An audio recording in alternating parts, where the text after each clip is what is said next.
যাদের পেটের সমস্যা লেগেই থাকে তারা প্রতিদিন এই পাতা রস করে খেতে পারেন।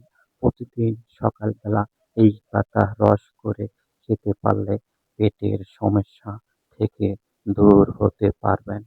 যাদের প্রতিদিন দেখা যায় বদহজম হয়, বদহজম হলো প্রতিদিন আপনি এই পাতা রস করে খেতে পারেন।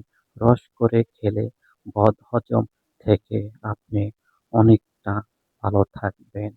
যাদের প্রতিদিন দেখা যায় গ্যাসের ঔষধ খেতে হয়, তারা ওই পাতার রস খেতে পারেন। যাদের দেখা যায় প্রতিদিনই কোষ্ঠকাঠিন্য দেখা দেয়, কোষ্ঠকাঠিন্য হলো আপনি প্রতিদিন এই পাতার একবার হলো রস খেতে পারেন। একটানা 7 থেকে 15 দিন এই পাতার রস খেতে পারলে আপনার দেখা যায় কোষ্ঠকাঠিন্য হতে আপনি অনেকটা ভালো থাকবেন। এই পাতার গুণগুণ প্রচুর অনেক। যদি যাদের কোষ্ঠকাঠিন্য থেকে ভালো